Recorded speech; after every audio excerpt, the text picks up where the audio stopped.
Selamat pagi untuk anak-anak ibu dimanapun berada. Ibu harap anak-anak ibu dalam keadaan sehat semua.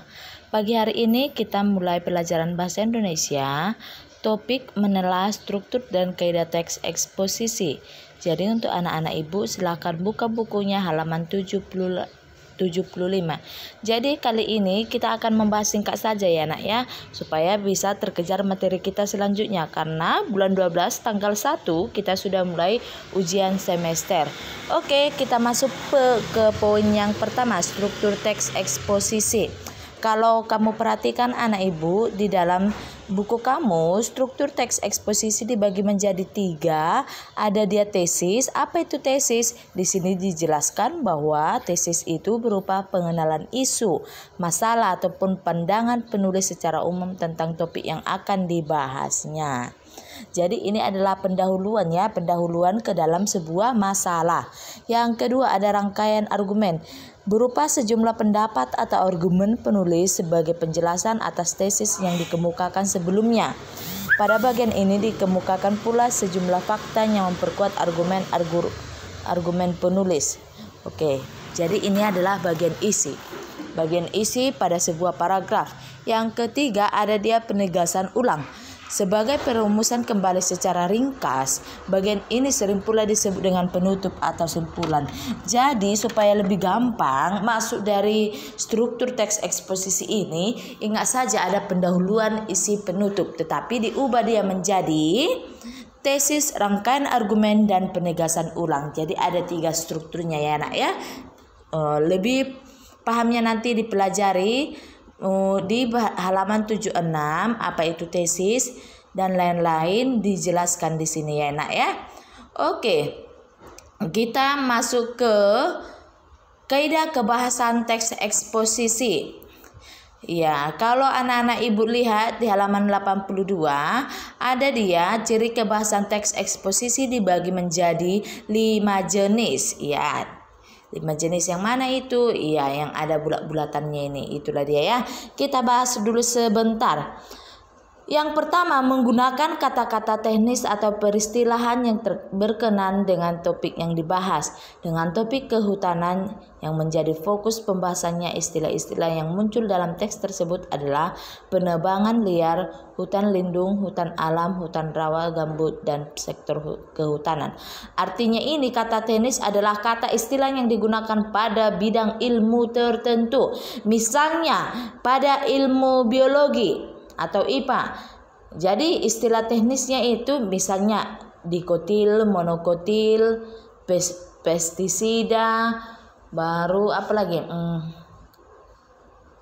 Karnivora dan lain-lain. Itu kan biasanya kita dapatkan istilah-istilah tersebut pada bidang pelajaran IPA ataupun biologi seperti itu ya. Misalnya dalam sejarah kamu itu bisa mendengarkan istilah-istilah misalnya prasasti, apalagi manusia purba, Pithecanthropus erectus, seperti itu dia ya. Jadi itulah yang dimaksud dengan kata-kata teknis. Kata-kata teknis, ibu ulangi lagi, adalah kata-kata yang digunakan di dalam bidang ilmu tertentu. Yang kedua ada menggunakan kata-kata yang menunjukkan hubungan argumentasi atau kausalitas. Artinya ini adalah hubungan argumen yang satu dengan argumen yang lain. Jadi digunakan kata penghubung jika, sebab, karena, dengan demikian, akibatnya, oleh karena itu, dan lain-lain. Yang ketiga menggunakan kata-kata kerja mental. Oke, jadi di sini kata kerjanya itu ada 2 ya. Ada kata kerja yang sesungguhnya, misalnya memakai, memotong, mandi, itu adalah kata kerja yang bisa kita lihat. Aktivitasnya itu bisa dilihat. Sedangkan kata-kata kerja mental itu adalah kata kerja yang tidak bisa dilihat tapi bisa dirasakan. Contohnya mencintai. Jadi kan nggak bisa kita lihat aktivitas mencintainya, tetapi bisa dirasakan. Menghayal. Oke. Apalagi dan seterusnya. Jadi di sini dinyatakan kata kerja mental seperti diharapkan, memprihatinkan, memperkirakan, mengagumkan, menduga, berpendapat, berasumsi, dan menyimpulkan. Itu adalah kata kerja yang tidak melakukan aktivitas, tetapi yang melakukan adalah pemikiran dan perasaan. Itu dia ya. Yang keempat, menggunakan kata-kata perujukan seperti berdasarkan data ini, merujuk pada pendapat si anu misalnya. Itu adalah kata-kata perujukan.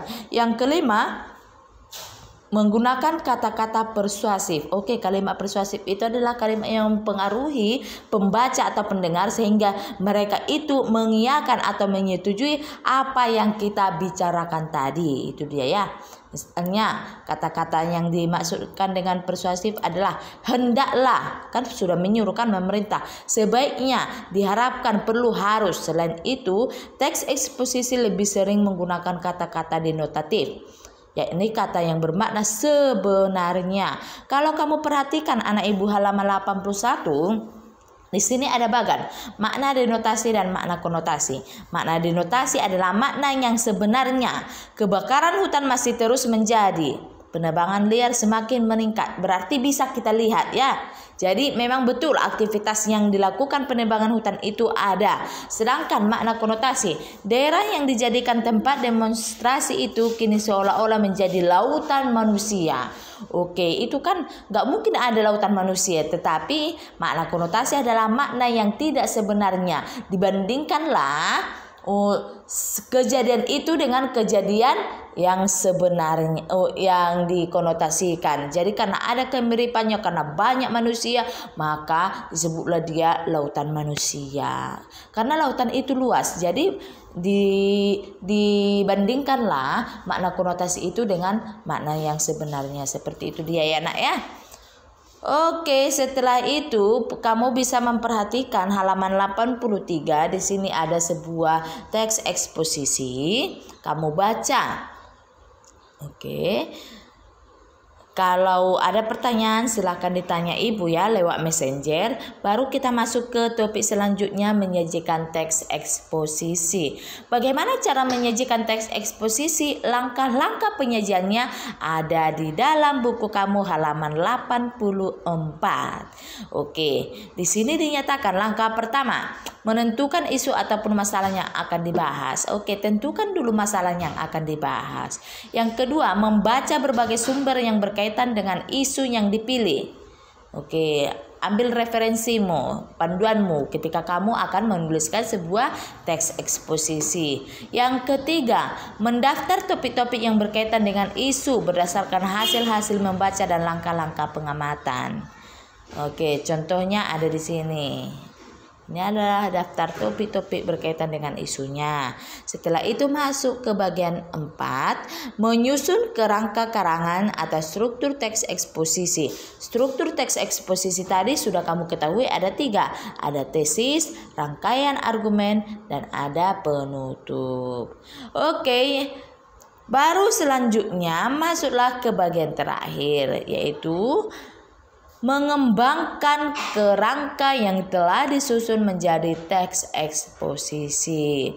Dalam tahap ini kamu harus menjadikan topik-topik itu menjadi argumen-argumen jelas dan logis. Di samping itu, kaidah-kaidah kebahasan perlu diperhatikan. Iya ya nak ya. Oke. Jadi materi kita sudah selesai untuk bab 3. Sebagai tugas akhir kamu pada bab 3 ini, kamu sudah mempelajari bagaimana itu struktur teks eksposisi, kaidah kebahasaannya, baru menentukan ide pokoknya.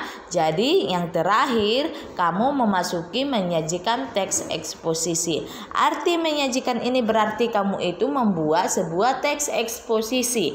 Jadi sebagai tugas kamu adalah buatlah sebuah teks eksposisi. Topiknya terserah kepada kamu mau mengambil atau menentukan topik yang mana.